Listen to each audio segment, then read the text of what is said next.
మద్రాసుకు చెందిన అలివేలు మంగ అనే అమ్మాయి పేరు మార్చుకోకుండా సినిమాల్లోకి రాకుండా ఉంటే 1980, 90, 94 మధ్యన సినిమాలు చూసిన వాడికి ఒక మైనస్ మిగిలేదండి. ఆ అమ్మాయి మెరుపులు, జిలుగులు, సొగసులు, తళుకులు, బెలుకులు, అందం చందం అంత ఒక ట్రెండ్. నేను చెప్పబోయేది ఫ్రెండ్స్ మన జయమాలిని గారి గురించండి. ఆవిడ అసలు పేరు అలివేలు మంగ, మెడ్రాసుకు చెందిన అమ్మాయి అండి. 9 మంది సంతానం అంట. జయమాలిని గారు అక్కగారు జ్యోతిలక్ష్మి ఒక గురువు గారి దగ్గర భరతనాట్యం నేర్చుకుంటే ఆయన దగ్గరికి వెళ్ళి జయమాలిని గారు కూడా భరతనాట్యం నేర్చుకున్నారంట. తర్వాత మెడ్రాసులో రాజమన్నారు అనే ఒక ఆయన సినిమా చేస్తారు.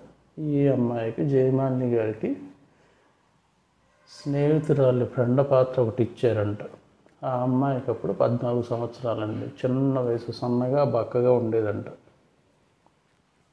ఏదో ఫోటోషూట్లు ఈ అమ్మాయిని చూసిన మన తెలుగు జానపద దర్శకుడు, ఇప్పుడు హాలీవుడ్లో వాళ్ళందరికీ పితామహుడు, హాలీవుడ్లో సినిమాలు చేస్తున్నారు కదా, ట్రాన్స్ఫార్మర్స్, జురాసిక్ పార్క్, ఇవన్నీ అప్పుడే సాధించారు విఠలాచార్య గారు. ఆ రోజుల్లో గ్రాఫిక్స్ ఒక సెట్, ఒక ట్రెండ్ అండి.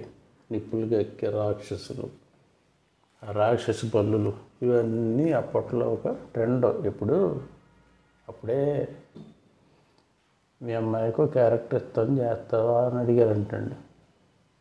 వాళ్ళ అమ్మగారు ఒప్పుకోలేదంట ఫస్ట్. తర్వాత ఆయన చెప్పగా ఒప్పుకున్నారంట. ఈ అమ్మాయి అప్పుడు సన్నగా ఉండేదంటండి.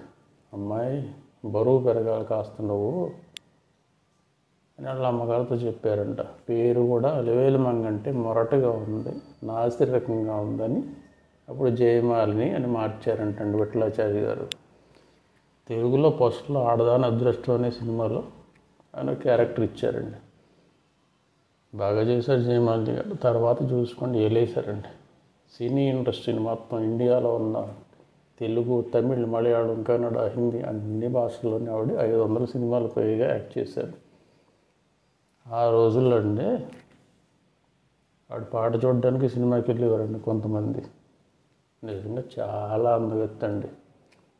ఆవిడ దయ వల్ల చాలామంది హీరోయిన్లు ఆ రోజుల్లో బతికిపోయారు. ఎందుకంటే ఇప్పుడు హీరోయిన్స్ వేసినట్టు డ్రెస్సులు, కాస్ట్యూమ్స్, లేకపోతే ఇంకా కొంచెం హాఫ్ న్యూడ్ డ్రెస్సులు కూడా ఆ రోజుల్లో వేసేవారు కాదండి. చాలా రిస్ట్రిక్షన్స్ ఉండేవి.